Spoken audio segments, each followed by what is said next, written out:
Hello and welcome to my tutorial series on Unlimiter 2.0. Today we are going to cover the basics and quality of life features. We are going to go through things Unlimiter has to offer and explain how to use them. Let's start by creating a new track. I will pick Stadium Environment. As you can see, you are presented with a lot of options. We can set the map size. The minimum size is 1 by 2 by 1, but we can set it as huge as we want. Maximum size is unlimited, however be careful with sizes of few hundred blocks and more in an axis, as it can lag or crash the game. If you want to create a big map, it is advised to keep other dimensions in check and consider removing track base, as it will reduce the lag. Let's create 128 by 32 by 32 map.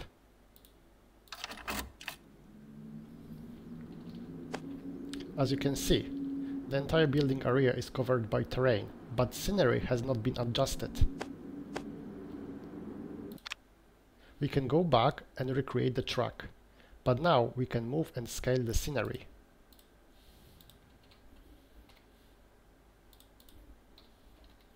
Let's give it half of size, 2 times the size, and half of size.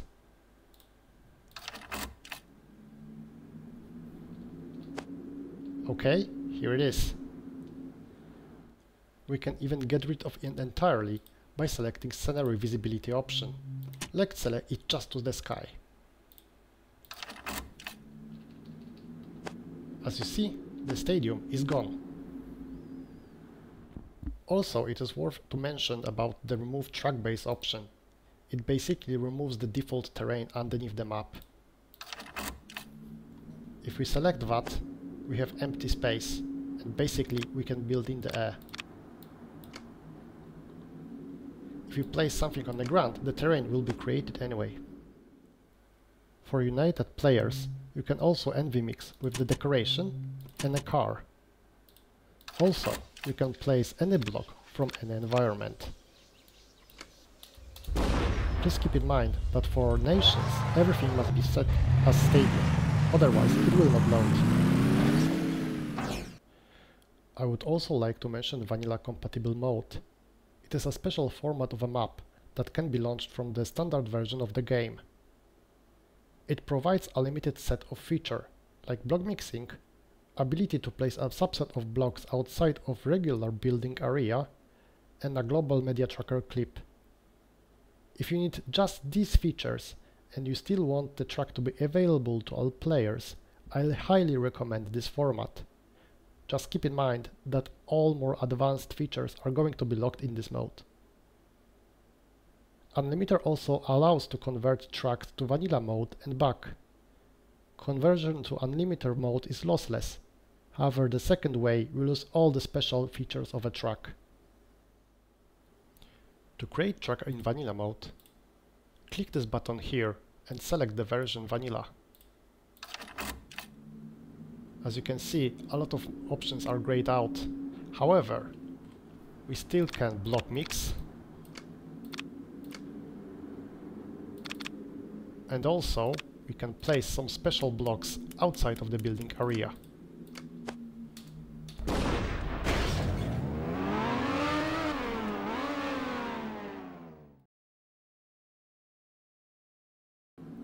Alright, let's discover the features. The first feature that I want to show is the offset feature. With it, we can move the blocks outside of the grid. We can type in positive values or negative values. We can put one here. Please keep in mind that the respawn position will stay true to the original block. The cursor, we keep its values, so if you have offset the block, the next block also is going to be offset. If you want to reset, we need to go to this prompt and click the reset button. Now we can build again along the grid. The rotation transformation is up here. With it, we can rotate the block along each axis. We can also place it like this, Also we can reset it. The very same idea is for scaling. We can set scale in each direction and make the block huge. Like this. Place it and reset it. Also quickly about offset versus origin. Offset is just the amount by which we move the block. The origin, however, is the anchor by which the block is rotated and scaled. For instance, here we have this normally scaled block. We move it 16 units. It's going to be moved just half a block. We take the bigger block, we move it by 16 units. It's also going to be moved by half a block. However, if we do the same and we move the origin by 16, for normal checkpoint it's going to be very similar. However, if you take the big one, the difference is going to be noticeable. I don't know if you have noticed, but every time I place the block, the next block again has the same transformations. I can also control and click the block to take any block and take its transformations. Also, if I press the tabulator, I can move wherever on the screen and the position of the block does not move. I can press it again to unlock this mode. We can click on block variation menu to force select a version of the block. We can switch through automatic, air and ground variants, and also the selected variant of a block.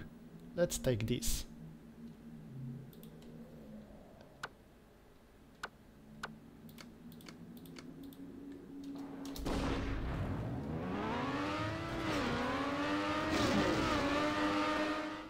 Also, we can force empty variant.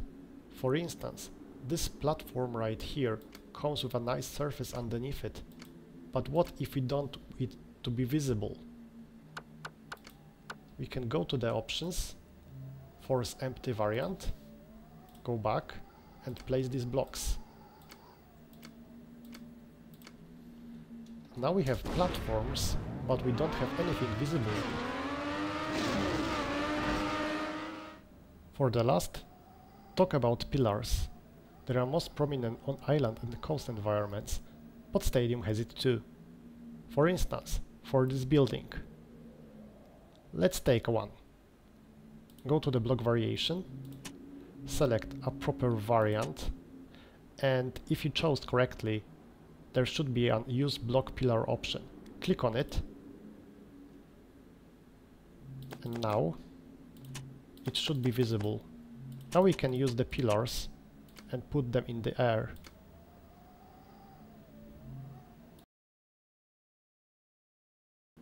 Next, let's talk about block properties. It's this icon and it has several options to select from. First, let's take a look at this invisible.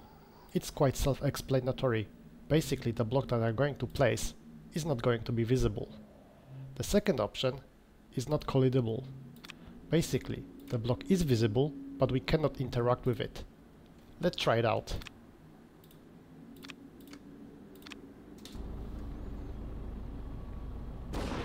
As you can see, I can interact with the start block. However, even if I see this turbo block, I'm going to pass through it, as expected. Now take a look at the block trigger activation method. It's basically applicable to start, checkpoint, finish and multi-lap blocks. It says if it's by default, so it works normally, it needs to be triggered by script or it's disabled. If we set something as disabled, it basically behaves as decoration block. So what if we put this troll finish here, and now we can set to default and put the right finish here. Let's try it out.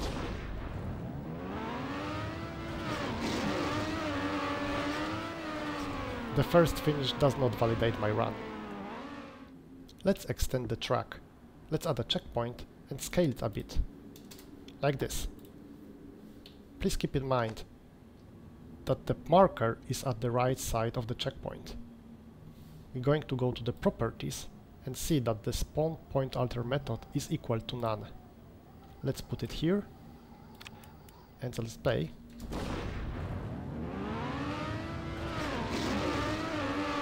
If you respawn, it's going to be at the same place as the marker was. We're going to go back, select the block again, remove it, go to the properties and now select automatic. Replace this block and rerun again.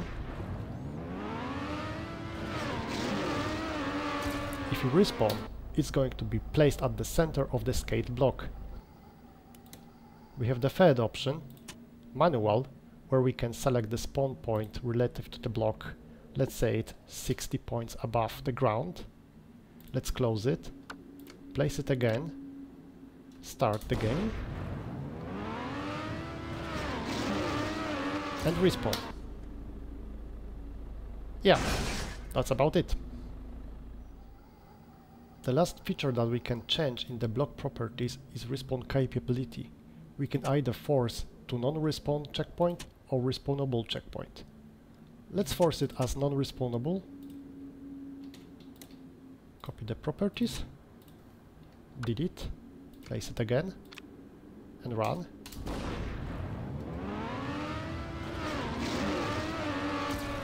We are not able to respawn at this checkpoint.